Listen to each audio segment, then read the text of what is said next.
ரீசெண்டா காப்பிரைட் அப்படின்ற வார்த்தையை சொன்னாலே இளையராஜா அப்படின்றவர் தான் ஞாபகத்துக்கு வராரு. நான் வேற யாரையும் சொல்லுங்க, மியூசிக் டைரக்டர் மிஸ்டர் இளையராஜா தான். ஒரு லெஜெண்டரி கம்போசர். ஆனா என்னன்னு பாத்தீங்கன்னா நிறைய டிஸ்பியூட்ஸ் ஆஃப் காப்பிரைட் அவரை சுத்தி வந்துட்டு இருக்கு. இப்ப ரீசெண்டா இருக்க கேஸ் என்னன்னு பாத்தீங்கன்னா, இளையராஜா சார் அனுப்பிச்ச லீகல் நோட்டீஸ் கூலி படம் ப்ரொடியூசருக்கு போயிருக்கு. அது என்னன்னு பாத்தீங்கன்னா, வா வா பக்கம் வா அப்படின்ற பாட்டோட ஒரு போர்ஷனை நீங்க கூலி படத்துல இருக்கக்கூடிய டீசர்ல ரிலீஸ் பண்ணிருக்கீங்க. ஒன்னு அதை ரிமூவ் பண்ணுங்க, இல்ல அதுக்கான ராயல்டி பே பண்ணுங்கிறது தான் அந்த லீகல் நோட்டீஸ். இது ஒன்றும் புதுசு இல்லைங்க. இன்னும் கொஞ்ச நாளுக்கு முன்னாடி அப்படியே போனீங்கன்னா மஞ்சுமெல் பாய்ஸ்ல கண்மணி அன்போடு காதலன்கிற பாட்டை யூஸ் பண்ணதுக்காக ஒரு கேஸை ரைஸ் பண்ணாரு. அதுக்கும் கொஞ்சம் முன்னாடி போனீங்கன்னா விஜய் சேதுபதியும் த்ரிஷாவும் நடிச்ச 96ங்கிற படத்துல நிறைய அவரோட கம்போசிஷன் யூஸ் பண்ணியிருக்காங்க. அந்த இஷ்யூ வந்துச்சு. இப்படியே பாத்தீங்கன்னா இன்னும் நிறைய இஷ்யூஸ் அடுக்கிக்கிட்டே போலாங்க. ஸோ எவ்ரி 6 months 3 months வந்துட்டே இருக்கும். ஸோ நிறைய பேர் என்ன கலாய்க்கிறாங்கன்னு பாத்தீங்கன்னா, நான் வீட்டில் இளையராஜா சாங் பாடணும்னாலே அவர்கிட்ட பர்மிஷன் வாங்கணுமோங்கிற அளவுக்கு ஆயிடும் போல. பட் இதெல்லாம் அவர் செய்யறது சரியான்னு பாத்தீங்கன்னா ஒரு விதத்துல அவர் செய்யறது சரிதான். பட் இதோட ஆரம்ப புள்ளி எங்கன்னு பாத்தீங்கன்னா Ilaiyaraaja versus SPB. First SP Balasubrahmanyam singer மேல தான் அவர் லீகல் நோட்டீஸும் கோர்ட் கேஸும் ஃபைல் பண்றாரு. அதை பத்தி தான் இன்னைக்கு நம்ம வீடியோல பாக்குறோம். ஏன் அதை பத்தி நம்ம விலாவரியா பேச போறோம்னா, இந்த கேஸ்ல இருக்கக்கூடிய முக்கியமான விஷயம் என்னன்னு பாத்தீங்கன்னா, ஒரு சாங்கை ஒருத்தங்க கம்போஸ் பண்றாங்கன்னா அதோட ரைட்ஸ், அதோட ஓனர்ஷிப் யார்கிட்ட இருக்கும்? மியூசிக் கம்போசர் கிட்ட இருக்குமா, ப்ரொடக்ஷன் கம்பெனி கிட்ட இருக்குமா, லிரிசிஸ்ட் கிட்ட இருக்குமா, இல்ல அதுல பாடக்கூடிய சிங்கர் கிட்ட இருக்குமா? இப்படின்ற விஷயத்த நிறைய பேர் அந்த டைம்ல தான் தெரிஞ்சுக்க ஆரம்பிச்சிட்டாங்க. அதை பத்தி தான் இந்த வீடியோல நம்ம பார்க்க போறோம். நான் ரோஹிணி ஸ்ரீ, உங்க கார்ப்பரேட் லாயர்.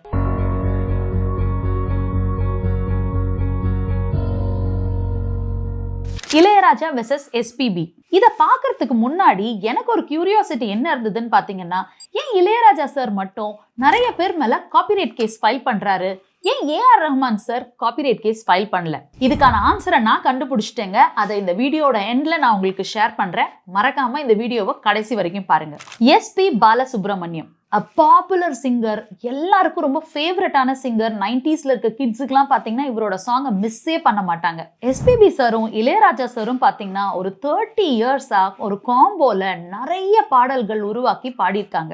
1970s, 1980s, 1990sல பார்த்தீங்கன்னா ரெண்டு பேரோட காம்போவை அடிச்சுக்கவே முடியாது. அவ்வளோ சாங்ஸ், ஹிட் சாங்ஸ் கொடுத்துருக்காங்க. இப்போ இஷ்யூ எங்க ரைஸ் ஆகுது அப்படின்னு பார்த்தீங்கன்னா, எஸ்பி பாலசுப்ரமணியம் சார் நிறைய இன்டர்நேஷனல் கான்சர்ட்ல போய் பெர்ஃபார்ம் பண்ண ஆரம்பிக்கிறாரு. அதுலயும் எக்ஸ்க்ளூசிவா அவர் மட்டும் பெர்ஃபார்ம் பண்ணக்கூடிய கான்சர்ட்ஸ்லாம் நிறைய அரேஞ்ச் பண்றாங்க. அவர் நிறைய லைவ் கான்சர்ட்ஸ்ல இளையராஜா சார் கூட அவர் சேர்ந்து கம்போஸ் பண்ணி பாடின பாட்டு எல்லாமே பாட ஆரம்பிக்கிறாரு. ரொம்ப பாப்புலர் ஆகுது அவரோட இன்டர்நேஷனல் கான்சர்ட்ஸ். அப்படி இருக்கும் பொழுதுதான் அவருக்கு ஒரு லீகல் நோட்டீஸ் சென்ட் பண்றாங்க. இது எப்ப நடக்குதுன்னு பாத்தீங்கன்னா 2017ல நடக்குது. அந்த லீகல் நோட்டீஸ் அவர் பப்ளிக்கா ஃபேஸ்புக்ல அவர் போடுறாரு. இந்த மாதிரி நான் நிறைய லைவ் கான்சர்ட்ஸ் பண்ணேன், அதுல எனக்கு ரொம்ப சந்தோஷம், நிறைய ஃபேன்ஸ் என்னை இன்வைட் பண்ணியிருந்தாங்க. பட் இப்போ ஒரு லீகல் கேஸை நான் பேட்டில் ஃபைல் பண்றேன் அப்படின்னு சொல்லி ஒரு எமோஷனலான ஒரு நோட் போட்டிருந்தார். பட் இது இமோஷனலா பார்க்காம நம்ம ஒரு டைரக்டா லீகல் அணுகுமுறையில நம்ம இதை பார்த்தோம் அப்படின்னா இதோட கிளாரிட்டி நமக்கு புரியும். இளையராஜா சார் பாத்தீங்கன்னா ஒரு லெஜெண்டரி ரினவுண்ட் மியூசிக் கம்போசர்.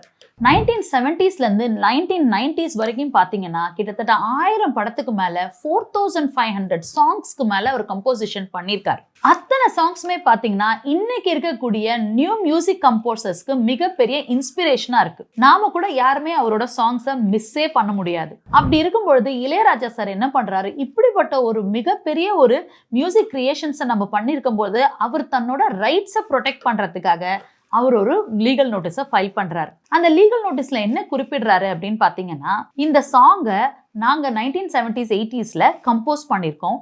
இந்த சாங் மேல எனக்கு இதுக்கான காப்பிரைட் ஓனர்ஷிப்கான ரைட் இருக்கு.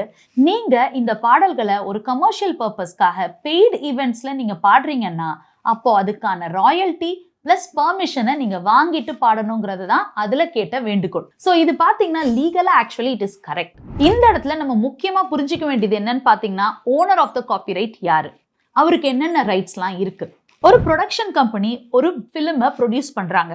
ப்ரொடியூஸ் பண்ணும்போது அவங்க ஒரு மியூசிக் டைரக்டரை ஹையர் பண்றாங்க.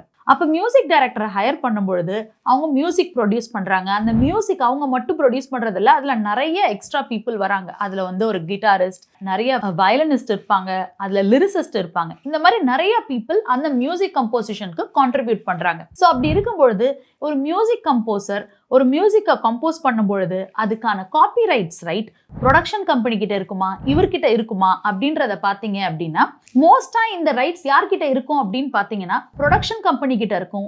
இல்லை அப்படின்னா அவங்க என்ன கான்ட்ராக்ட் ரைட் பண்றாங்களோ அந்த கான்ட்ராக்டோட அபைட் பண்ணி வரும். நம்ம இன்னொரு முக்கியமான விஷயம் என்ன கவனிக்கணும்னா, காப்பிரைட் ஆக்ட் 1957 படி என்ன சொல்றாங்க அப்படின்னா, ஒரு மியூசிக் கம்போசர் தன்னோட கிரியேஷன்ல ஒரு மியூசிக்கை கிரியேட் பண்றாரு அப்படின்னா ஆட்டோமேட்டிக்கா அதுல இருக்கக்கூடிய காப்பிரைட் அவருக்கு கிடைக்குது. அவர் போய் தனியா இதை வந்து ரெஜிஸ்டர் பண்ண வேண்டிய அவசியம் இல்லை. அன்லெஸ் அண்ட் அன்டில் அவரே வந்து இந்த மியூசிக்கை நான் ஒரு எம்ப்ளாயி ஜோன்ல இருந்து தான் பண்றேன்னு ஒரு கான்ட்ராக்ட்ல எழுதாத வரைக்கும் அவருக்கு அந்த மியூசிக்ல ரைட் இருக்குங்கிறது தான் காப்பிரைட் ஆக்ட் சொல்லுது. இந்த கேஸ் வந்து வெறும் லீகல் நோட்டீஸோட மட்டும் நிக்கலங்க, கோர்ட் கேஸாவும் மாறுது. அப்படி கோர்ட் கேஸா மாறும்போது ரெண்டு தரப்பு சைட்ல இருந்து அவங்களோட ஆர்குமெண்ட்ஸை சப்மிட் பண்றாங்க. இளையராஜா சார் கேஸ்ல ஃபைல் பண்றத ஆல்ரெடி அவங்க லீகல் நோட்டீஸ்லயே குறிப்பிட்டுட்டாங்க, இந்த மாதிரி நாங்க தான் ஓனர் ஆஃப் த காப்பிரைட், அது மட்டும் இல்லாம நீங்க ராயல்ட்டியும் இல்ல பெர்மிஷனும் வாங்கிட்டு தான் நீங்க யூஸ் பண்ணணும்னு கேட்டுட்டாங்க. பட் இந்த சைட்ல இருந்து எஸ்பிபி சைடுக்கு பாத்தீங்கன்னா நிறைய பேர் அவரோட சப்போர்ட்டர்ஸ் என்ன சொல்ல ஆரம்பிச்சிட்டாங்கன்னா, ஒரு சிங்கர் அவர் பாடின பாட்டு அவரே வந்து ஒரு பப்ளிக் ஈவெண்ட்ஸ்ல பாடுறதுக்கு உரிமை இல்லையா? சோ பெர்ஃபார்மன்ஸ் ரைட் வந்து எவ்வளவு தூரம் இருக்கு? காப்பிரைட் ஓனருக்கு ரைட் ஜாஸ்தியா இல்ல பெர்ஃபார்மர்ஸ்க்கு ரைட் ஜாஸ்தியா அப்படின்ற கொஸ்டின்லாம் அவங்க எழுப்புறாங்க. கோர்ட் ரெண்டு தரப்பு வாதங்களையும் கேட்டு ஃபைனலா ஒரு டெசிஷனுக்கு வராங்க. 1970s, 80s and 90sல பாத்தீங்கன்னா ப்ரொடக்ஷன் கம்பெனியும் மியூசிக் கம்போசர்ஸும் ஒரு லீகல் அக்ரிமெண்ட்டை அவ்வளோ பெரிய விஷயமா அவங்க பார்க்கல, ஓரல் அக்ரிமெண்ட்லயே அவங்க இருந்துட்டாங்க. அப்படி இருக்கும்பொழுது ஒரு மியூசிக் டைரக்டர் மியூசிக் கம்போஸ் பண்றாரு, ஸோ ஒரு அக்ரிமெண்ட்ல அதுல கிளாரிட்டி இல்லைன்னா அவருக்கு அதுல ரைட்ஸ் இருக்கானா? காப்பிரைட் ஆக்ட் படி அவருக்கு அதுல ரைட்ஸ் இருக்கு. ஓனர்ஸ் ஆஃப் த காப்பிரைட்க்கு என்னென்ன ரைட் இருக்குன்னு பாத்தீங்கன்னா, ஒரு மியூசிக்கை ஒருத்தர் கம்போஸ் பண்ணிட்டாங்கன்னா அதை ரீப்ரொடியூஸ் வேற யாராவது பண்ணாங்கனாலோ, அதை வந்து வேற லாங்குவேஜ்ல அவங்க டிரான்ஸ்லேட் பண்ண ட்ரை பண்ணாங்கனாலோ, இல்ல public events or paid events or commercialised events or telecasting or broadcasting நீங்க பண்ணாலோ, இது எல்லாத்துக்குமே அவங்க கிட்ட பெர்மிஷன் ஆர் ராயல்ட்டி நீங்க பே பண்ணணும். இதுக்கான ரைட்ஸ் வந்து ஓனர்ஸ் ஆஃப் த காப்பிரைட்க்கு இருக்கு. ஸோ ஃபர்ஸ்ட் கோர்ட் என்ன பண்ணுதுன்னா, இளையராஜா சார் இந்த சாங்ஸ்க்கெல்லாம் காப்பிரைட் ஓனரா அப்படின்றத கிளியர் அவுட் பண்றாங்க. ஸோ அதுல என்னன்னு பாத்தீங்கன்னா, கிளியர் கட்டா கோர்ட் வந்து ரூல் பண்றாங்க, இந்த எல்லா இளையராஜா சார் கம்போஸ் பண்ண சாங்ஸுக்கு இளையராஜா சாருக்கு ரைட்ஸ் இருக்கு அப்படின்றதுக்கு ரூலிங் வராங்க. ஸோ எஸ்பி பாலசுப்ரமணியம் சார் சைட்ல பாத்தீங்கன்னா பர்ஃபார்மன்ஸ் ரைட்ஸை பத்தி தான் ஆர்கியூ பண்ணியிருந்தாங்க. பர்ஃபார்மன்ஸ் ரைட்ஸ்னா என்னன்னு பாத்தீங்கன்னா, ஒரு சிங்கரா அவருக்கு ஒரு ஸ்டேஜ்ல போய் லைவ் கான்சர்ட்லயோ இல்ல ஒரு டிவில பிராட்காஸ்ட் ஆகக்கூடிய ஒரு சேனல்லையோ அவர் பர்ஃபார்ம் பண்றதுக்கான ரைட்ஸ் இருக்கு. ஆனா அவர் பர்ஃபார்ம் பண்ணும்போது எந்த சாங் பாடுறாரோ அந்த சாங்கான காப்பிரைட்ஸ் யார்கிட்ட இருக்கோ அவங்களுக்கான ராயல்ட்டி ஆஸ் வெல் அஸ் பெர்மிஷனை வாங்காம நீங்க பெர்ஃபார்ம் பண்ணக்கூடாது. ஸோ இங்க வந்து பர்ஃபார்மர்ஸ் ரைட்ல ஒரு லிமிடேஷன் இருக்கு. ஸோ ஃபைனல் ஜட்மெண்ட் இளையராஜா சாருக்கு தான் ஃபேவரபிளா வருது. என்னன்னு சொல்றாங்க அப்படின்னா, இளையராஜா சார் தான் owner of the copyright for his songs. அது மட்டும் இல்லாம எஸ்பி பாலசுப்ரமணியம் சார் ஒரு எஜுகேஷனல் பர்பஸ்க்காகவோ ஒரு ட்ரைனிங்காகவோ அந்த பாடல்களை யூஸ் பண்ணிருந்தா இது வந்து ஒரு காப்பிரைட் இஷ்யூவா ஆயிருக்காது. பட் அவர் யூஸ் பண்ணது எல்லாமே கமர்ஷியலைஸ்ட் பெய்ட் ஈவெண்ட்ஸ்க்கு தான் யூஸ் பண்ணியிருக்காரு. அப்படி யூஸ் பண்ணியிருக்கும் பொழுது அவர் என்ன பண்ணணும்னா ப்ராப்பரான ராயல்ட்டி பிளஸ் பெர்மிஷன் வாங்கிட்டு தான் அவர் பாடணுன்றத சொல்லியிருந்தாங்க. இதுக்கப்புறம் பார்த்தீங்கன்னா இன்டர்நேஷனல் லெவல்ல நிறைய singers or music composers concert பண்ணும்பொழுது யார் வந்து காப்பிரைட் ஓனர்ஷிப் வச்சிருக்காங்களோ அவங்களுக்கான ராயல்ட்டி அண்ட் பெர்மிஷன்ஸை ப்ராப்பரா வாங்க ஆரம்பிச்சாங்க. நான் பிகினிங்ல ஒன்று சொல்லியிருந்தேன், ஏன் வந்து இளையராஜா சாருக்கு மட்டும் இத்தனை காப்பிரைட் கேஸ் ஃபைல் பண்றாரு, ஏன் ஏஆர் ரஹ்மான் சார் ஃபைல் பண்ணல? இதுக்கான ஆன்சர் என்னன்னு பாத்தீங்கன்னா, ஏஆர் ரஹ்மான் சார் ஒரே ஒரு விஷயத்துல மட்டும் ரொம்ப தெளிவா பிகினிங்ல இருந்து இருந்திருக்காரு. அது என்னன்னு பாத்தீங்கன்னா கான்ட்ராக்ட்.